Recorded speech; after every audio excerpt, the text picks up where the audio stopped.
Just the other day, IGN came through reviving the Silent Hill 2 craze. The past few months, there hasn't been a word, not a drop of anything, no intel, nobody leaking shit.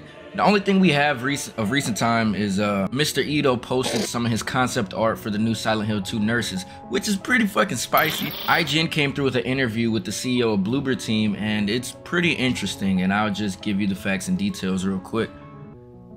I asked Bambino if the studio's remake of Silent Hill 2 means that Blooper will continue to carry forward the Silent Hill franchise on behalf of Konami with more titles in the future. He replies that Konami is interested in conversations with Blooper, and I'm not going to say never, but affirms Blooper is more focused now on Silent Hill 2 and its secret project with Private Division. What's more, he makes a point to defend Konami a bit. I'm not going to say never, but affirms Blooper is focused more now on Silent Hill 2 and its secret project with Private Division. What's more, he makes a point to defend Konami a bit, noting that the producer has been on the receiving end of plenty of audience air in the years following incidents like Hideo Kojima's controversial departure and related reports of a dehumanizing work culture, as well as overall reduced number of releases in recent years, especially of its most beloved IP. Also stating, those people are in charge of Konami Gaming right now. Of course, I can't tell you all the details, but I do believe that they do understand how gaming works. Bambino says they came from companies which worked on many great projects, and I'm pretty sure that they are making great choices by choosing partners, by choosing projects.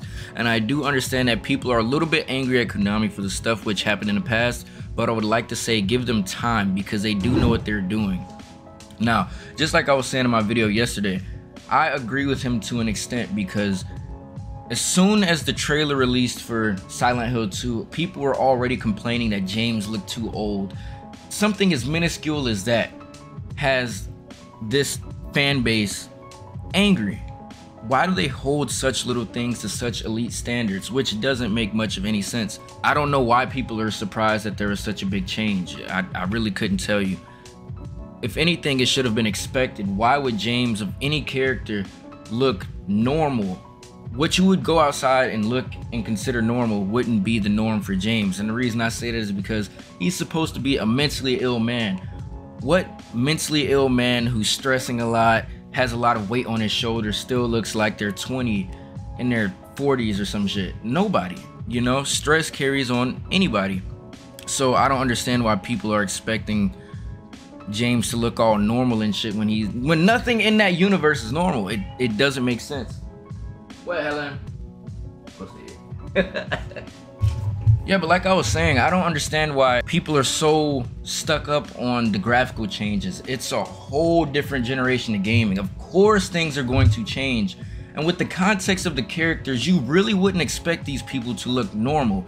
These are people who are undergoing huge amounts of trauma and stress, and that greatly weighs on a person's psyche, their physical, their mental. So I don't understand why you would expect James to look like some handsome twink. What's wrong with you niggas? I think the whole point of getting mad at James looking older is fucking dumb. And most importantly, he wants to make games that cause players to think deeply about what they experience long after they set down the controller. Our idea is to make games which will make an impact on you, the player. That you understand more, not so much about our characters, not necessarily about the universe which we are creating, but about yourself, he says. Because those choices which we are offering in the game will allow you to understand better. Am I a certain kind of person? Why did I make the choice and not the other? Is there something wrong with me? These moral conflicts which are in the best games are not made by people more than once, maybe twice in their real lives, usually never. But because we have the opportunity to check ourselves by playing games, we are able to understand ourselves and others better. Honestly, that is a fucking interesting concept, nigga. How do they expect the average Joe to fit into the shoes of James Sunderland? So much so that it makes them personally reflect his problems to their problems without majorly changing the course of his character. You know what I'm saying? That kind of leaves me a little nervous, but I kind of trust his judgment because he really wants to stick into the psychological horror element, and that's all Silent Hill was about, you know? Considering it's a remake, I want to be lenient on how I judge this game. The fan base and their elitism, they were literally on this man's sack the second the game trailer dropped. Me, I was hyped as fuck. I was excited that we were finally getting a little bit of something. But gaming news has been dry for this game, and I wonder, what do you think? Do you think this new approach to James's character is going to be a breaker for the game, or a good thing. For me, it leaves me on a mixed bridge. Like, I can't pick one side or the other. I'm kind of on the fence on both sides, and the reason is because how the hell could they really crack down on this new element, this new approach to the game series without completely changing what makes Silent Hill, you know what I mean? I don't know if this game will have choice-based actions with consequences. Maybe it will, because I've heard that they were going to include new endings with the series, but at the end of the day, nigga, I don't know, and it's kinda intimidating. But I'm excited for this release. I'm excited for more leaks, and I'm excited for as much news as possible to come out, and I hope that you are too. And honestly, with that being said, that's the video, and I'll catch you niggas later, you know what I'm saying?